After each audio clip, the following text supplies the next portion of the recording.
So, ladies and gentlemen, welcome to our video of Planets Through Navamsa series. And this week we're going to be covering Rahu in the 9th house of your D9 Navamsa chart.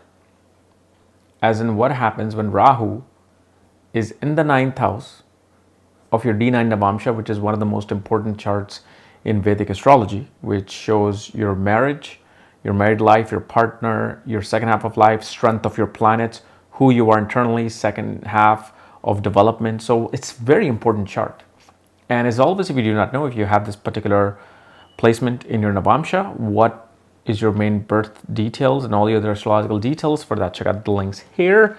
Check out my full astrological report, including my books, consultations, and link to my academy, Vedic Astrology Academy, where I teach everything from A to Z of astrology. So let's get started with this Rahu in the 9th house. So when we're looking at Rahu, okay, this exotic, non-conformist, unorthodox planet in the 9th house of tradition, divinity, culture, procedures. One of the easiest thing that you can see, and this is especially for Navamsa. In the birth chart, you may not find this. In Navamsa, though, definitely shows a unconventional marriage, unconventional tying of the knots. For example, this is a placement of a person who could, let's say, get married in a courtroom.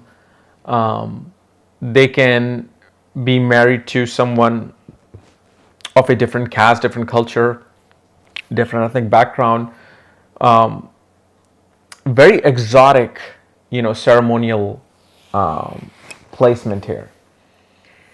Rahu also brings in unusual situations related to marriage. Like, for example, someone could run away. Let's say, if especially your Rahu is in the 9th house in Mriksara Nakshatra, one will run away and get married. Obviously, this is why Nakshatra then also makes sense. That gives you a lot more flavor. And also, when it comes to how this Rahu is behaving, because remember, Rahu can make a yogi.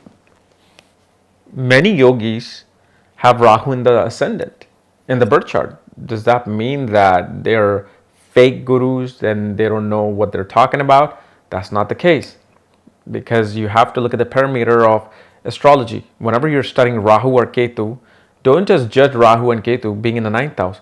You got to look where their dispositor is placed. Where is the dispositor of Rahu? What sign it's in, number one, what zodiac sign it's in, and where's that lord of the zodiac sign placed? Because they're going to behave like that planet. So if, let's say, Rahu is in Sagittarius, it's going to behave like Jupiter. And let's say if Jupiter is in the sign of Virgo in the Navamsa, then obviously this Rahu is going to need a whole lot of support and details about what they're getting into in terms of marriage. This person is going to want a type of marriage that gives nourishment and healing.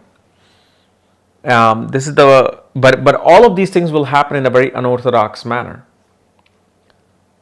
very unusual manner. For example, instead of a normal wedding, one could have a ceremony in a temple, and they may even ask all the guests to feed a cow. I'm just giving you all these weird things. Rahu just wants to break boundaries. It's like, why do I have to follow this tradition of marriage? Why can't I do something more exotic, something more fun? So it's not like you're breaking boundaries and tradition in a bad manner. You may be setting some new rules when it comes to wedding, and everybody may just follow you. So if, let's say, Rahu's in Anuradha in the Navamsa, your ability, your exotic wedding and your partnership may become a trend. You may become a trendsetter with your belief and your how you had your wedding. You see, that's how it behaves. The other thing we see is that this is the type of a Rahu who will follow a very unorthodox divinity. Instead of praying in front of, statue of Ganesha or Christ, they may have some sacred rock from the Himalayas where they found out that this great yogi, let's say Babaji, was sitting on it. And they're like, oh my God, this 3-pound rock, this is what I want. And they do whatever it takes to bring that rock wherever they are. And they'll put that rock and they'll worship it. And people will be like, and friends will be like, you worship a rock? They're like, yeah, what's wrong with that? So, as we know, God can be found in any sort of shape, form. And for this particular Rahu, they find God in that particular rock. And it works for them. It can work for anybody. But for them, it's like, I don't want to just do that. I want to get something real. Or instead of some holy God, they will worship a saint instead. You see?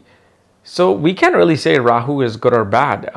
You got to really understand. Like, for example, if Rahu is in, Capricorn in the 9th house and Saturn sits in the 6th house, boy, are they going to have struggles in trying to learn higher philosophy, higher divinity. They'll think they are the right ones. They won't know anything, and they'll think they'll know everything. And there'll be tremendous amount of obstacles in getting married due to the boy or girl's siblings. So all of these things comes into play. So you have to look at it as a fine print with Rahu and Ketu. It's not just, a planet in this. Even with any planet, you can't just go on one planet. This is just a foundation, what we're learning. Okay? And what else? Obviously, this person will travel to faraway places after marriage. It's part of their destiny, it's part of their bhagya. Because obviously 9th house is the ultimate destiny. Then you have your destiny point. Then you have your dharma. So we have these different set of destinies in life that we have to fulfill. So this is one of them. So anyway, guys, this was my analysis of Rahu in the 9th house of your D9 Navamsa chart. If you're new to my channel, subscribe below. If you want to know where your Rahu is placed, all your astrological details, check out the links here. Otherwise, we'll see you later. Bye-bye.